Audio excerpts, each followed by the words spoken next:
فاسألوا أهل الذكر إن كنتم لا تعلمون. Kita berada di bulan Muharram. Apa saja sih amalan yang seharusnya diamalkan seorang hamba di bulan Muharram ini? Yang pertama, ketahuilah bahwa bulan Muharram adalah syahrullah, adalah bulannya Allah Jalla Jalaluh. Rasul sallallahu alaihi wasallam mengatakan afdhalus siyami ba'da Ramadan syahrullahil Muharram. Sebaik-baiknya puasa setelah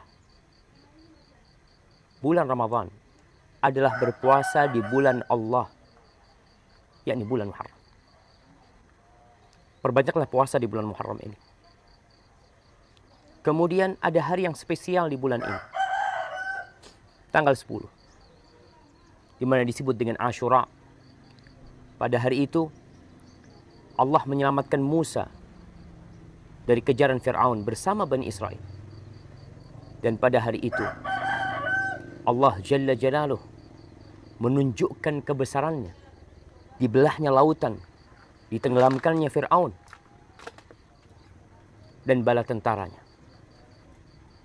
Dan ahibati fillah, Bani Israel berpuasa tanggal 10 Ashura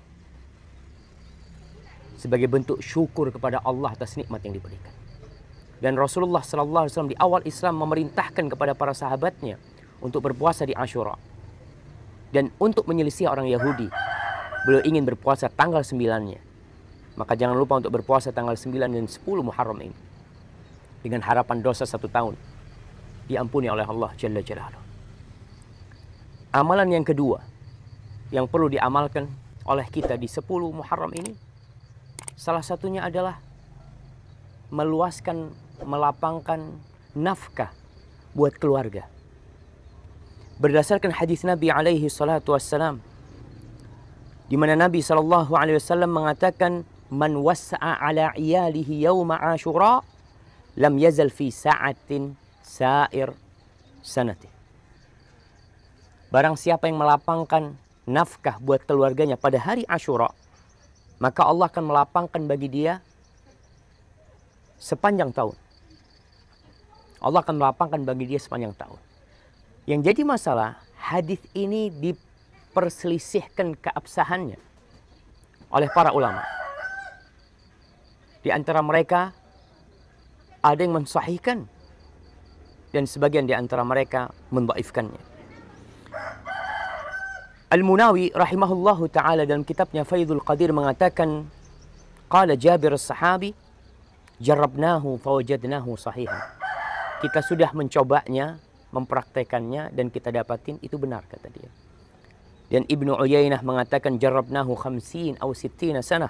Kita telah mencoba itu selama 50 tahun atau 60 tahun dan mereka mendapati itu benar. Tapi yang jadi masalah, hadis ini diperselisihkan kesahihannya. Al-Imam Ibnul Jauzi mengatakan hadis itu palsu.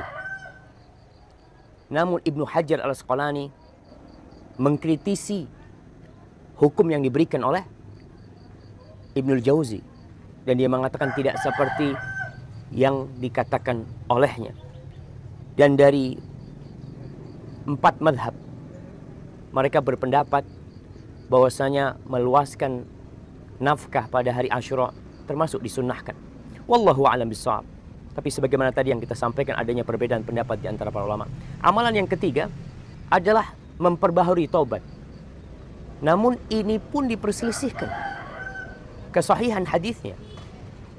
Tapi seorang muslim hendaklah memulai tahun ini dengan memperbaharui taubat. Ini awal tahun Hijriah, ini Muharram.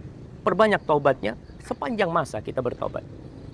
Adapun amalan yang keempat yang seharusnya kita perbanyak di bulan ini adalah bersedekah. Perbanyak sedekah. Tapi juga sama, hadis-hadis tentang sedekah di bulan Muharram ini pun diperselisihkan kesahihannya, namun kembali kepada keumuman perintah untuk bersedekah. Bersedekahlah, perbanyak sedekah. Adapun amalan-amalan yang lainnya, di mana Al-Malikiyah dan sebagian ulama lainnya berpendapat ada 12 amalan yang harus diamalkan di hari Ashura. Bahkan mereka mengatakan fi yaumi Asyura. Fi yaumi Asyura ashrun tattasil biha thnatani walaha fadlul nuqil.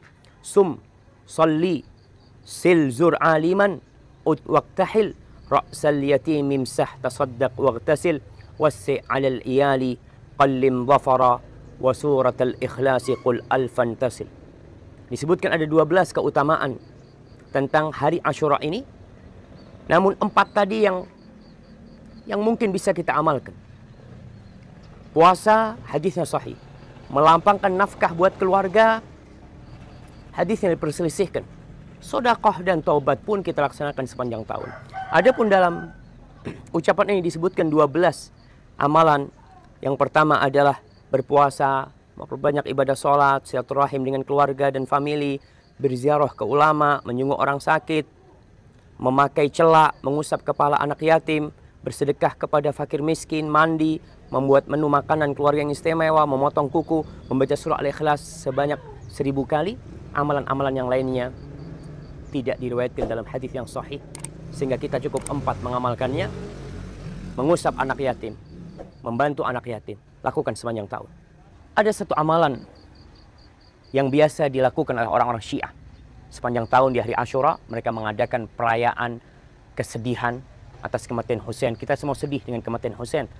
Tapi merayakan kematian Husain tidak disyariatkan oleh Allah Jalla Jalla.